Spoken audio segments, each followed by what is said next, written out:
No čo moja, jaké bolo to bicyklovaníčko? Fajnové, že? A čo, jak sa ti páči Podunajsko? Pekná je. Pekná je, aj ty si pekná. Tak toto je krásne, hneď skočím do toho Dunaja. No a ideme pozrieť tu výhľad, potom si ukážeme maďarské klobáse. Toto je výhľad, umrem. Ty ale nádhera. No čo moja, pekný výhľad? No, vonku 100 stupňov, ale ideme si pozrieť nejaké trhy, ktoré sa nachádzajú v karavanoch. Tuto máte na výber hneď fajnovú čerstvú zeleninku domácu, aj melóny máme, aj horúce. Takže na takýchto trhoch môžete si nájsť aj vypalované obrazy napríklad, všelijaké silupy, aj sympatická pani.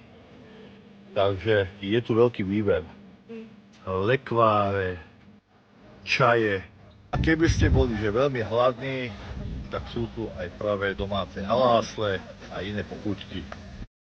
Takže fajnové halásle, priatelia, treba sem prísť a napapať sa fajn. No a samozrejme nemôžu chýbať na takomto peknom trhu domáce maďarské klobásky. Neveríte? Poďte sa pozrieť. Takže domáce klobásky.